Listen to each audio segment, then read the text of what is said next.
আর্জেন্টিনার জন্য শেষ 5 মিনিট সম্ভবত 30 মিনিট। আর্জেন্টিনা এবং লিওনেল মেসিকে বিশ্বকাপে রাখতে চায় ফিফা, এই কারণেই বাড়তি সুবিধা দিচ্ছে। যে যাই বলুক, অনেকেই তো অনেক কথা বলবে, কিন্তু দিন শেষে আসলে আর্জেন্টিনাই সেরা। আমরা কেউ আমাদের হাতে তুলে কোনো কিছুই দেয়নি। আমরা 4 বছর ধরে সেরা, আমরা আমাদের পরিশ্রম করে যাচ্ছি, যার কারণে কিন্তু আমরা টানা দ্বিতীয়বার একটা ফাইনালে উঠেছি। এটা কারো দয়ায় নয়।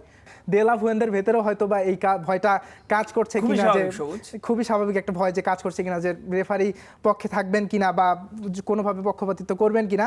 এবং আমি আরেকটি জিনিস সামাজিক যোগাযোগ মাধ্যমে দেখলাম, যদিও আসলে এটার কতটুকু সত্য আমি জানি না, বার্সেলোনা প্রেসিডেন্ট জোয়ান লাপোর্তে তিনিও আসলে বলেছেন যে রেফারি যদি পক্ষপাতিত্ব না করে তাহলে স্পেনের হাতেই এবার শিরোপাটা উঠবে। বিশ্বকাপের শেষ ম্যাচ এবং যে ম্যাচের জন্য গোটা বিশ্বের অপেক্ষা, আমরা এই ম্যাচ নিয়ে বেশ কিছু কথা বলবো। তবে তার আগে আমরা কিছুক্ষণ আগে আমাদের রিপোর্টার কেমসনের একটা রিপোর্ট দেখছিলাম।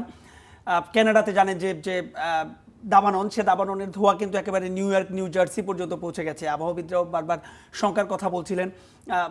আপনার কাছে কতটুকু শঙ্কা দেখছেন?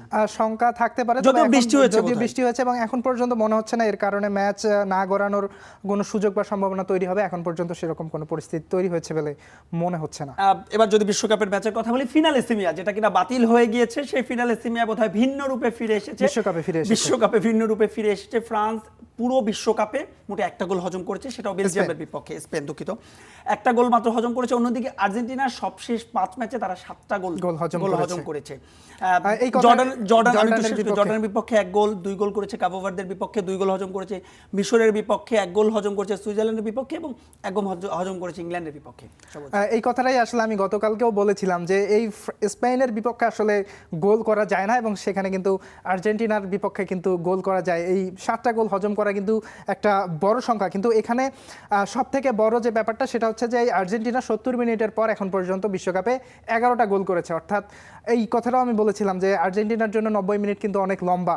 70 বা 80 মিনিটের পর, 90 মিনিটের পরে বাদ দেন আপনি, 85 মিনিটের পরে শেষ 5 মিনিটও বোধহয় অনেক লম্বা। সবশেষ ম্যাচটার কথা আপনি বলেন, 5 মিনিট মানে ওনাদের আর্জেন্টিনার জন্য শেষ 5 মিনিট সম্ভবত 30 মিনিট, মানে তারা আসলে যেভাবে খেলে, অন্তত প্রতিপক্ষের জন্য সেই শেষ 5 বা 10 মিনিট, 30 মিনিট বা 40 মিনিটের মতোই লাগে হয়তো প্রতিপক্ষের কাছে। আপনি বলছিলেন সবুজ, তবে আমার মনে হয় কি আপনি অন্য দলগুলোর সঙ্গে স্পেন দলকে কোনোভাবেই মিলালে হবে না। কারণ স্পেন দলের যদি আপনি ডিফেন্ডারদের কথা বলেন, কুকুরিয়া থ্রু আউট দ্য টুর্নামেন্ট যেভাবে খেলেছে, যদিও তাকে আমার কখনোই ডিফেন্ডার মনে হয়নি, মনে হচ্ছে তিনি উইং কিংবা মিডফিল্ডার। কারণ আপনি তারপরে কুরবাসির কথা বলেন, আউটস্ট্যান্ডিং। মানে আপনি যদিও আমরা জানি যে ইনজুরির সংখ্যা ছিল লামিনে ইয়ামাল, তবে তিনিও বোধহয় পেদ্রো পোরোরো একটা ইনজুরির বিষয় রয়েছে। তবে দুজনই খেলবে এরকম একটা আশা করছে স্প্যানিশ ফুটবল ফেডারেশন, এবং দুজনই খেলবে হয়তো। আমরা এই ম্যাচ নিয়ে নিশ্চয়ই কথা বলবো। আমরা যদি একটু ব্যাকে যাই, সবুজ, আপনি বলছিলেন যে বিশ্বকাপের ফাইনাল, আজকের প্রেস মিটেও স্পেনের যে কোচ দেলা ফুয়েন্তে, তাকে কিন্তু আম্পায়ার নিয়ে কথা বলতে হয়েছে, রেফারিং নিয়ে কথা বলতে হয়েছে। বিশ্বকাপের ফাইনাল, আপনাকে কথা বলতে হচ্ছে রেফারিং নিয়ে। এইটাই আসলে একটা বড় বিষয়, কারণ আর্জেন্টিনার এই বিশ্বকাপে যে রানটা ছিল, প্রায় প্রতিটি ম্যাচ, ইংল্যান্ড ম্যাচটা যদি বাদ দেয় তাহলে কিন্তু প্রতিটা ম্যাচেই কিন্তু সেই প্রথম ম্যাচ থেকে রেফারিং নিয়ে আসলে কথাটা উঠেছে। শুধু এই বিশ্বকাপ না, 2022 বিশ্বকাপে যে আর্জেন্টিনা জিতেছে, প্রতিটি ম্যাচেই পেনাল্টি, 8টা পেনাল্টি পুরো আসর জুড়ে, সেখানেও কিন্তু বেশ কিছু কথা হয়েছে ওই আর্জেন্টিনার পেনাল্টি পাওয়া নিয়ে। এই বিশ্বকাপে এরকম কথা উঠছে যে প্রতিটা দলই আসলে, মিশর কোচ বা সবাই তো এই কথাই বলেছে যে আর্জেন্টিনা এবং লিওনেল মেসিকে বিশ্বকাপে রাখতে চায় ফিফা, এই কারণেই বাড়তি সুবিধা দিচ্ছে। তবে লিমন, এর ম্যাচের পর, আর্জেন্টিনার সবশেষ ম্যাচের পর কিন্তু লিওনেল মেসি কথা বলেছেন এই ব্যাপারটা নিয়ে। তিনি আসলে বলেছেন যে যে যাই বলুক, অনেকেই তো অনেক কথা বলবে, কিন্তু দিন শেষে আসলে আর্জেন্টিনাই সেরা। আমরা কেউ আমাদের হাতে তুলে কোনো কিছুই দেয়নি। আমরা 4 বছর ধরে সেরা, আমরা আমাদের পরিশ্রম করে যাচ্ছি, যার কারণে কিন্তু আমরা টানা দ্বিতীয়বার একটা ফাইনালে উঠেছি। এটা কারো দয়ায় নয়। লিওনেল মেসির সাফ কথাটা এরকমটাই ছিল।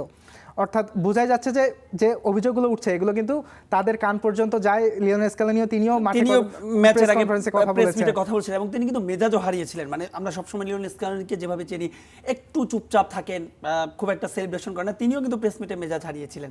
সবকিছু মিলিয়ে ম্যাচ আগামীকাল, এবং আজ কিন্তু অনুশীলন নিয়েও আর্জেন্টিনা বেশ কিছু তার অভিযোগ জানিয়েছে।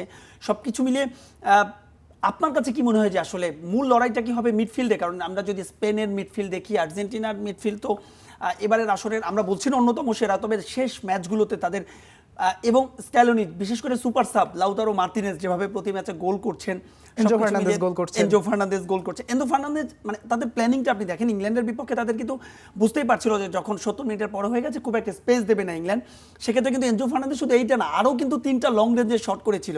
এটা বোধহয় আর্জেন্টিনার প্ল্যানিং ছিল এবং লিওনেল মেসি ওই কাজটাই করছিলেন এবং তিনি তার দিকে প্লেয়ার টানছিলেন এবং তিনি আসলে দেখছিলেন যে এনজো ফার্নান্দেজ কখন একটু ফাঁকা পাবেন বা সুযোগ পাবেন এবং সেভাবেই তিনি কিন্তু বলটা বাড়িয়েছিলেন এনজোর দিকে। এবং মিডফিল্ডের কথা যদি বলতে হয়, এখানে স্পেনের যে মিডফিল্ড সেখানে তো আপনি রদ্রির কথা তো আলাদা করে মানে এক ঘন্টা বলা যায়। সবশেষ একজন মিডফিল্ডার হিসেবে ব্যালন দর জয়ী রদ্রি, সেখানে ফাবিয়ান রুইজ রয়েছেন, কি দুর্দান্ত একটা মৌসুম শেষ করেছেন। পিএসজির চ্যাম্পিয়ন্স লিগ জয়ের পেছনে তার বড় একটা অবদান ছিল। দানি অলমোর কথা আমি আপনাকে আসলে আলাদা করে একটু জানতে চাইবো। দানি অলমোর কথা মানে এবারের বিশ্বকাপে আমরা অনেকের কথাই বলতে পারি, তবে দানি অলমোর কথা বোধহয় আপনাকে আলাদাভাবে বলতে হবে। দানি অলমো অনেকটা মনে হয় যে সাইলেন্টলি তিনি আসলে সেই কাজটা করে যাচ্ছেন। খুব বেশি আলোচনা বা কোনো কারণে হচ্ছে না, ত্রুটির কারণে আমরা পাচ্ছি না তার ফুল স্টেটটা। যদিও অর্থাৎ বলতে গেলে স্পেনের যে পুরো মিডফিল্ডের যে ব্যাপারটা, আসলে তাদের তো ওই শক্তির জায়গাটাই মিডফিল্ড কিংবা ডিফেন্স, তাদের আক্রমণের থেকে কিন্তু এই জায়গাটাই আসলে সব থেকে বেশি শক্তিশালী। আপনি যদি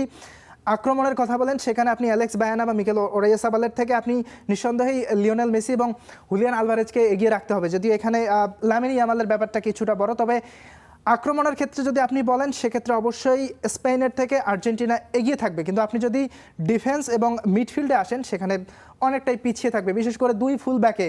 সেখানে মলিনা এবং তালিয়াফিকো, মলিনা অথবা মন্তিয়াল যেই নামক এখানে তালিয়াফিকো বা ওতামেন্দি যেই আসলে খেলুক, সেখানে ম্যাকালিস্টার থাকছে নিশ্চয়ই, মিডফিল্ডে ম্যাকালিস্টার থাকছে। আপনি দুই ফুল ব্যাকের কথা বলছি, সেখানে কুকুরে এবং পদ্রপুরের সাথে তো আসলে কোনোভাবেই তুলনা হয় না। আসলে কুকুরে তিনি যে মৌসুমটা পার করেছেন বা গেল ইউরোতেও আমরা তাকে দেখেছি।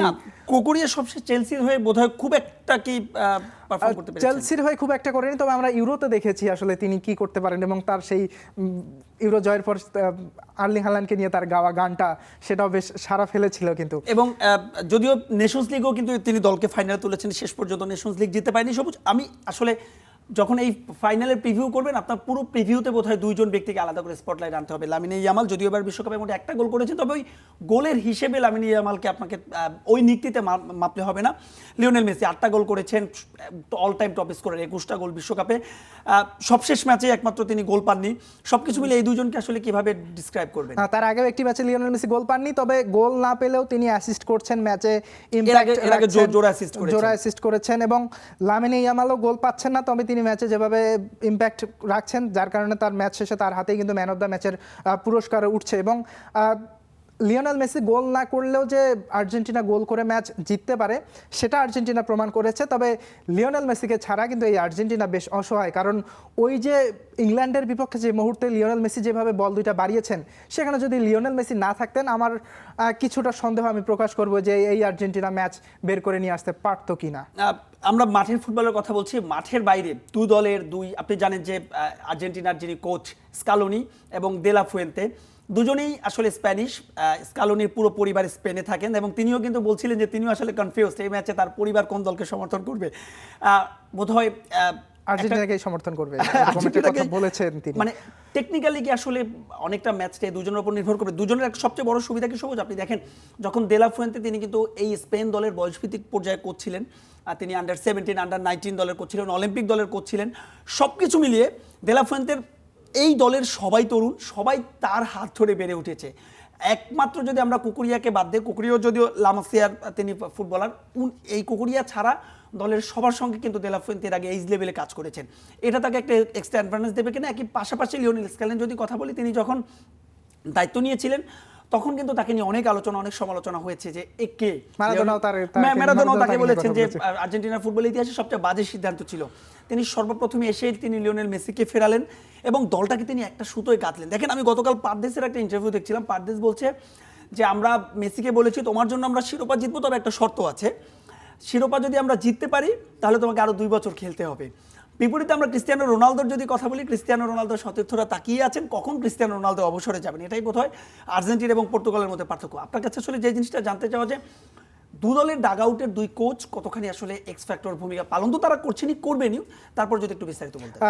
যে কথাটা বললেন যে দে লা ফুয়েন্তে, এই দলটার কিন্তু এরা আসলে সবাই বাচ্চা কাচ্চা, এই বাচ্চা কাচ্চাদেরকে কিন্তু বড় করেছেন আসলে দে লা ফুয়েন্তে। তাই কোচের সাথে ফুটবলারদের যে সম্পর্কটা সেটা মনে হয় স্পেনের এই দলটার সাথে দে লা ফুয়েন্তের সাথে সবারই সাথেই সেরকমভাবেই আছে। তাই এটা নিঃসন্দেহে স্পেন দলের জন্য বড় একটা অ্যাডভান্টেজ। এবং দুই দলের মধ্যে যে প্রধান যে মিল সেটা হচ্ছে দুই দলই টিম গেম হিসেবে খেলে। এবং এখানেও আমরা স্পেনকে দেখেছি সবশেষ ম্যাচে, আসলে সবশেষ ম্যাচে না, প্রতিটা ম্যাচেই আমরা দেখেছি যে তাদের টিম গেমটা আসলে কীরকম। এবং দে লা ফুয়েন্তে কিন্তু ম্যাচের আগে আরেকটা কথা বলেছেন, যে কথাটা আসলে আমি আপনার ওই প্রশ্নে এড়িয়ে গেছিলাম রেফারিং নিয়ে।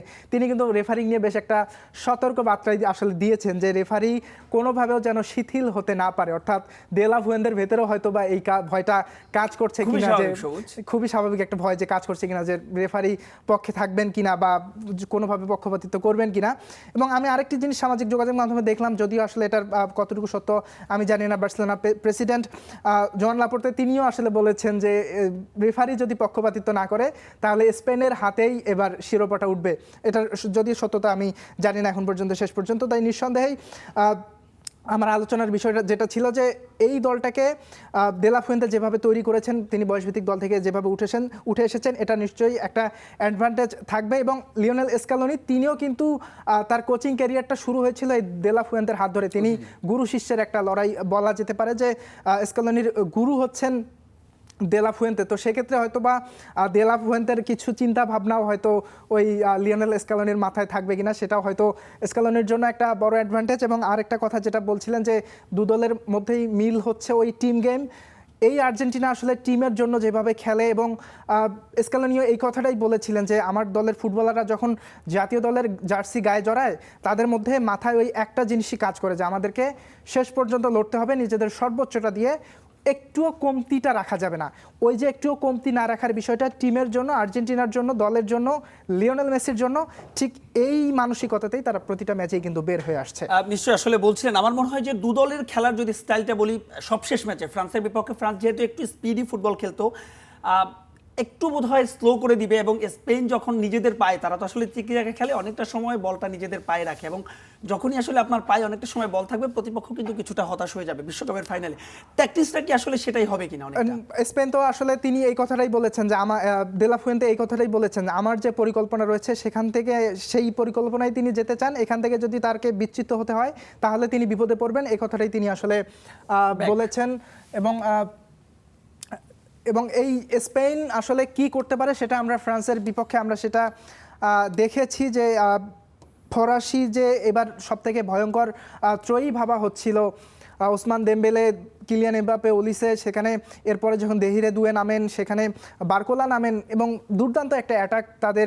সেই অ্যাটাক কিন্তু আসলে ওই যে বল না পেয়ে কিলিয়ান এমবাপ্পেও কিন্তু বেশ রাগান্বিত হয়ে পড়েছিলেন, এবং যার কারণে কিন্তু খেলাটা আসলে ফ্রান্সের শেষ পর্যন্ত নষ্টই হয়ে গিয়েছে। নিশ্চয় সবুজ, আরেকটা বিষয় আপনার কাছে জানতে চাই, বিশ্বকাপের ফাইনাল তো আসলে এটা প্রেডিকশন করার কিছুই নেই, তারপরে একটু জানতে চাইবো যে কি মনে হচ্ছে আসলে, মানে আপনার বাজি আসলে কোন পক্ষে? আমরা জানি যে থ্রু আউট দ্য টুর্নামেন্ট আপনি ব্রাজিলের সমর্থক বোধহয় ছিলেন, আমার যদিও কোনো দল নেই। আপনার কি মনে হয় আসলে এই ম্যাচে, কারণ আসলে আপনার দল বিশ্বকাপে খেলছে না, ব্যাপারটা সেক্ষেত্রে আসলে কি মনে হচ্ছে এই ম্যাচের ফলাফল? আপনার প্রেডিকশনটা জানতে চাচ্ছিলাম। এই ম্যাচে আসলে প্রেডিকশন করাটা খুবই কঠিন। দুর্দান্ত একটা লড়াই হবে হয়তো দুই দলের মধ্যে, তবে এখানে যদি স্পেন আর্জেন্টিনার বিপক্ষে যেহেতু গোল করা যায়, স্পেন যদি শুরুতে একটা গোল দিয়ে ফেলে, আর্জেন্টিনা অন্যান্য ম্যাচগুলোতে যেভাবে কামব্যাক করেছে স্পেনের বিপক্ষে সেভাবে কামব্যাক করতে পারবে কিনা সেখানে আমার একটা সন্দেহ রয়েছে। তবে স্পেনের যে খেলার তাদের যে ধরন বা তাদের যে অভ্যাস যেটা বলা যেতে পারে, তারা কিন্তু খুব বেশি গোল দিয়ে ম্যাচ জেতে না, খুব বেশি হয়তো পার্থক্য হবে না, 1-0 বা 2-0 হয়তো আর্জেন্টিনা বা স্পেন জিতবে। এবং আমার পক্ষ থেকে যদি বলি, আমি হয়তো বলবো যে স্পেন হয়তো 1-0 গোলে এই ম্যাচটা জিততে পারে। নিশ্চয়ই আসলে শুধুমাত্র স্পেন নয়, আমরা দেখছি যে গোটা ফুটবল বিশ্ব আসলে তাকিয়ে রয়েছে, এবং বিশেষ করে যে আমরা যদি প্যালেস্টাইনের কথা বলি, গোটা প্যালেস্টাইন নতুনভাবে সেজেছে এই ম্যাচের জন্য। নিশ্চয়ই পাশাপাশি শেষ করে ছোট্ট করে একটু জানতে চাচ্ছিলাম, ব্যালো দেওয়ার নিয়ে আমরা অনেক কথা বলছি, তবে এই ম্যাচে যদি গোল্ডেন বল এবং গোল্ডেন বুট, আপনার প্রেডিকশনটা? গোল্ডেন বুট এই আজকের ম্যাচের উপরেই তো অনেকটা নির্ভর করবে, যেহেতু লিওনেল মেসির অ্যাসিস্ট সংখ্যা 4টা রয়েছে, সেক্ষেত্রে যদি কিলিয়ান এমবাপ্পে এবং লিওনেল মেসির গোল সংখ্যাও সমান হয়, ফিফার যে নতুন নিয়ম, সেক্ষেত্রে হয়তো গোল্ডেন বুটটা তার হাতেই উঠতে যাচ্ছে। গোল্ডেন বলের প্রেডিকশনে কিলিয়ান এমবাপ্পেকেই আসলে এগিয়ে রাখা যেতে পারে। নিশ্চয়ই বলছেন কিলিয়ান এমবাপ্পেকে এগিয়ে রাখা যেতে পারে। অনেক অনেক ধন্যবাদ সবুজ আপনাকে।